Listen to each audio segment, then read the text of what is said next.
This is beautiful. All right, so first of all, I have to give this proper shout out for Fluke because my very first time going there, and I don't even remember now, it was a while ago, my very first time going there with very good friends of mine that live in Newport, and I spent a lot of creative culinary and wine time with these folks, to Mark and Sherry Bryce. So thank you for introducing me to Fluke, and to Geremie and her husband, and taking me into the restaurant several times, Nicole, and I love it. So I'm very happy to have you join us. Thank you so much. Thank you. Glad to be here. And we've got some great stories. We were already talking on here about connections to upstate New York wine, which I'm a huge fan of upstate New York anything. So talk to me about what you brought here first, because this is beautiful. So, is popcorn in there? Yes. Oh, well, this is going to be cool. So today what I brought is a Ceviche Trio, and it's been really popular on our menu. It's perfect for the summertime because it's light and refreshing. Yes, I it's take paleo, so it's really good and healthy. What we have here today is a striped bass ceviche, with a little red onion, red and yellow pepper, a little cilantro, lime, and mint. So ceviche means raw fish, but that it's cooked in the citrus acids that are in the dish. Okay. In the center, we have a shrimp and avocado ceviche. And in South America, they always have something a little crunchy. So here we've put a little popcorn, and we've drizzled a red chili oil on top. So you get a little bit of heat, along with the cooling sensation of the avocado. And then we have a Fluke ceviche, again with some red onions, but this one has an ají amarillo, so that's a spicy yellow pepper from South America that's tossed with the fish. And we can do all of these individually or as a trio like you see here on our menu. So a perfect appetizer and things that are also easy to share. So we like to be able to do that whenever we can. See, and I'm a sharer. My wife will devour this whole thing without me, but I'm a sharer. I'm a sharer, so I brought some wine that we can share while we're talking. I like that a lot. Let's talk about the wine. So this is from a dry Riesling from the Finger Lakes district. And when my husband and I are both native Newporters, or Newport and Middletown, and we were living in New York City for about 15 years. While we were there, my husband worked in the wine business, and he met some of the people. There's always a connection. Anyway, this wine is made by the gentleman who runs the wine program at the Nomad, which is a great restaurant in New York City. I thought it would pair nicely with the dish that I brought. Beautiful. So a little shout out to Empire Estate Riesling. I love upstate New York at home. I was just up there this past weekend visiting family, and then I'm going to the Finger Lakes for a wedding in September. Oh, so what a great time of the year to go to wine country. Cheers. Cheers. Thank you so much. Oh yeah, I'll be drinking that the entire time she's here. Okay. So now getting to Fluke. Fluke is in a perfect destination, so I want Geremie to be able to describe Fluke as its location and its dining, because all of the restaurants that I brought in today are kind of unique locations, I would have to say, still where they are. They're kind of a destination in themselves to be able to go to them, but you guys are in a perfect spot. Yeah, so Fluke is on Bannister's Wharf in downtown Newport. It's right in the heart of the sort of downtown shopping district. Right from Bannister's Wharf is where a number of the different boats depart for hour or 2 hour long sailing cruises. So you can go on a motor yacht, you can go on a number of different sailing vessels, and you can also go on the 12-meter charters from Bannister's Wharf. And those all go throughout the day. And I do believe that if you're coming to Newport, if you haven't been before, the icing on the cake is to be able to also experience Newport from the water. Absolutely. So after your boat ride, being out in the sun and fresh air makes you really hungry, just climb right up the stairs and join us at Fluke. The restaurant is located on a second and third floor, and everything has west-facing windows, so we look out towards the harbor and the sunset in the distance. The views are extraordinary. The views are Thank you. Yes, we pruned our tree to maintain our lovely views. No, the views are very, very nice. So from an atmosphere perspective, that gives them the outside. Describe kind of the inside of Fluke and how Fluke's set up for us. We are casual. Maybe some people would describe it as upscale casual, but it's Newport, and everybody is in flip-flops and shorts coming off of their boat. So we want to provide a really delicious meal, focusing on seasonal and local products, but in a casual environment. So please, if you're in your shorts and flip-flops and you feel like a nice meal, don't think that you're underdressed. Come on up those stairs and join us. When you get inside, you'll see beautiful cork floors and big windows that look out to the water, and hopefully a nice friendly staff ready to serve you a nice dinner. Incredibly welcoming. The entire environment is a very incredibly welcoming environment. So one of the questions I just got was, where did the name Fluke come from? So Fluke, as many people think, we were trying to avoid the typical seaside town restaurant names because a lot of them are already taken, and we just wanted to do something different. But my husband grew up working in all the restaurants on Bannister's Wharf, starting from maybe 14 years old. He was a busboy at the Black Pearl. And when the space, which was formerly Le Bistro, when that came available, we thought to ourselves, could we really do this? And we were sitting in Le Bistro looking at the numbers, and he said, kind of a fluke to think that we could be right in the heart of downtown Newport. So for us, fluke means first and foremost a stroke of luck. And secondly, we loved the play on words because fluke is a type of a flounder, very delicious and available most of the year. There are a few windows where it pops in and out of availability. So that was one of the questions. So the question was about that. Is it named after the fish? But I like that. So fluke is a stroke of luck. Yes. I really like that. That's very cool. I think we're going to put that in the text later on. I like that. Fluke is a stroke of luck. Beautiful. Terrific. Thank you. So now how long have you been open? We just celebrated our 10th year. So we opened in June of 2007, and all this year we're doing a number of different events to celebrate our 10th year. And we've had a couple of events already, some wine and food related activities. And we've got another wine dinner coming up. So let's talk about that. By the way, Bryce's, I'll be calling you later. We got to go to this wine dinner. So. Right, Bryce's, if you're watching, I'm putting you down for Sunday night for dinner. So this coming Sunday, we have a wine dinner with Jordan Wines. And I would have brought the Jordan wines, but I was serving ceviche this afternoon. Right. I love so Jordan, this is beautiful. I thought that this would be a nice pairing.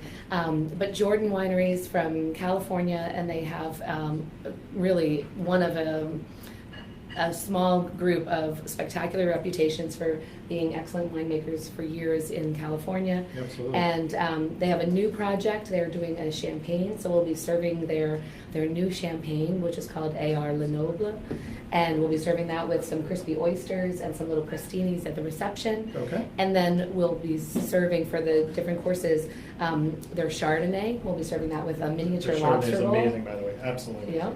And then we'll be doing 2005, 2006, 2007 Cabernet Sauvignon. A and flight? You're doing like a flight? We're going each one with a course, and then the awesome. 2013. So we'll serve locally grown mushrooms over polenta, and then we'll do a duck breast with a currant sauce, a sirloin with a chanterelle sauce, and last but not least, thyme and citrus grilled lamb chops, followed by cheese. That's some amazing food. Really amazing nice wine. dishes, all because it is 4 flights or 4 different vintages of Cabernet Sauvignon.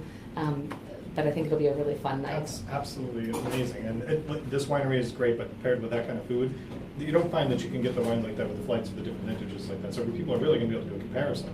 Absolutely. It's fantastic. So, and that was kind of the fun, to do something to show over the years how they progress, so you can see some of the older wines along with the newer vintage. So that's the idea, like it'll cellar, so in 5 years I can still be enjoying a beautiful bottle of wine. So let's talk about, because that pairing is amazing, and those items, especially the lamb, is already making me salivate here.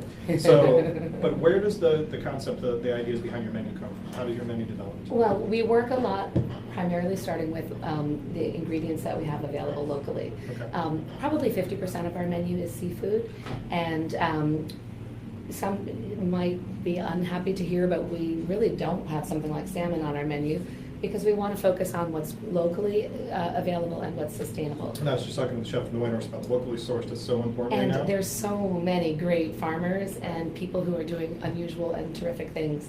So, I think it's been going on for probably 20 years, but it keeps getting more and more exciting. It's the last 3 or 4 years alone. We've talked about this. We even had a segment that was just on locally sourced, and it's become so much more prominent. Mm-hmm. Not even so much with the industry, us being in the industry, but with the consumers' understanding. And I think that's where it's really starting to And take the off. fact that the consumer's asking for it Right. helps on all fronts, whether you're a farmer or a fisherman or a restaurateur, Absolutely. or someone from one of the different food incubators that are out there. It really helps because people are asking for these types of things. So I have to honestly say, in the visits, especially my last 2 or 3 visits to Fluke, I have not had anything other than seafood because you have such a great selection. So Well, the seafood is absolutely amazing, and the wine list to pair it, from my perspective, has been very enjoyable. So you definitely have a gem out there for sure. Thank you. Well, and like we were saying, we start with the key item on the plate and take our inspiration from there. So some of these items, what I brought today, clearly have a South American influence. Right. But we kind of take our cues from a lot of different things. I mean, we maybe it's classics with a twist, but we didn't want to be solely New England. we have the opportunity to do so many different things. And that So keeps it very interesting. we want to do, have a slightly different menu than what the restaurant down the street has. And similar to what I was talking to Chef Rich from Whitehorse, you're a mix of guests coming in there. I mean, the people that I go with are all local. So, I mean, they're people that are visiting you on a regular basis. Yeah, that are but I think coming we in. do draw heavily from the tourist clientele based on our location. Yeah. But we absolutely do have regulars and locals as well as tourists. And you're open year-round. Yes, we close for a few weeks in January, Okay. and then from mid-November until about mid to end April, or 4 nights a week. Again, I think that The based on seasonality our of the weather location and the yeah. seasonality. But this time of year, we're open every night for dinner from 5 o'clock, and then our bar is open at 4 on the But weekends. that's important though to recognize is that I get a lot of people asking, because they do still go to Newport for activities. Newport has blossomed, so to speak, in the winter, creating activities again. All kinds thanks of to things in Evan the and his shoulder team there. season. Yeah, so that shoulder season for people that are non-industry is the fall, the winter. It's still a gorgeous place to visit, and the fact that you're open and not closing is an opportunity for people to come down when it is less busy from I the agree. tourism standpoint. And I don't know why more people aren't playing hooky on a Tuesday and coming down to Newport, seeing a mansion, going to the beach, and then having an early dinner and driving back to Northern Rhode Island. I agree with you. I think Sunday, Monday, Tuesday are the best days to go, in my opinion. All right, so last quick question I have for you, because I think I got all the ones answered that I needed, and that people text me, but from your perspective, and I know that you're not in the kitchen having to push this stuff out every day, but from your perspective, what would you say are some of maybe your favorite dishes or dishes that you see that are very popular that people should not miss when they're coming? Oh, well, I always tell people when they come into the restaurant, if I was going out on a date with a friend for dinner, this is what I would have. I do think that the Ceviche Trio is perfect for these hot days in summer, so maybe you'll order the Ceviche Trio, and I would order the crispy oysters. That's definitely a signature dish, and actually that's on our brochure here, so you can see what that looks like.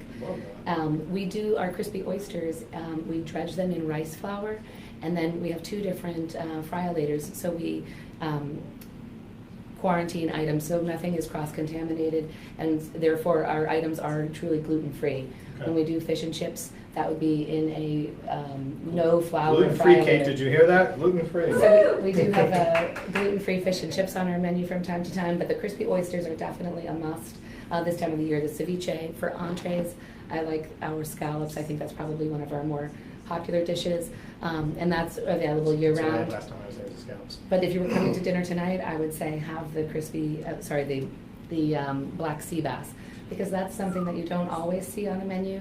And that fish is local, and it has a nice sweet flavor yeah. to it. Absolutely. And so our chef has paired it with a I can't speak today, with our habanero cilantro lime sauce. So it's love a beurre cilantro. blanc that has a little bit of habanero in it, a little bit of cilantro, and so the heat kind of sneaks up on you, but it just is a perfect counterpoint to the sweetness of the fish. All right, I'm going to be starting my time we left here. So, special events, we talked about the wine dinner coming up this Sunday. Can guests find that information on the website? Yep, Okay. on Facebook and on our website. Beautiful. We do have space available for that, so please, if you're interested, give us a call and plan on Sunday night. So is there any other news, this is my last question, for any other news that's celebrating this 10 years? Because that is a milestone. Truthfully, in the restaurant industry, anything past 7, you're like a legacy already. That's fantastic. Well, the following Sunday, we are having our friend from Whispering Angel come down, and we're doing a rosé all day. So it's a Sunday afternoon rosé tasting. It'll be a lot of fun. And that's on the information on the site too? Yep, Sunday the 16th in the afternoon, we'll do that. Beautiful. And then when Jazz Fest rolls around, I am lining up some really talented musicians from New York City who will be performing. Some of them might even be at Jazz Fest and then at Fantastic. Fluke late night. So Make your dinner reservations. End of July, beginning of August, The right? first weekend of August. First week in August, okay. So we'll do a little bit of music, we'll do a little bit of wine dinners or like special champagne events, things like that. So there's hopefully always something every couple of weeks throughout the year. And it's one last question, because someone just said something else.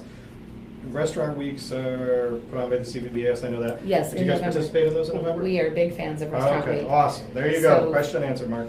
$35 for 3 courses is a great deal. It's amazing. And I think everyone who's watching should eat out at a Newport restaurant at least once, preferably 3 times that week. In that week in November. Awesome. Jeremy, thank you so much for coming in Thank to you. join me. I It's really a pleasure appreciate to it. be here. You have an awesome destination. And don't worry, the wine won't go to waste, I promise you. So. Good luck. Kate's like, no? Oh. All right, awesome. All right, Thank you cheers. so much. Same to Thank you. I'll let you get this. And Okay, yes, I'll we'll get get that this.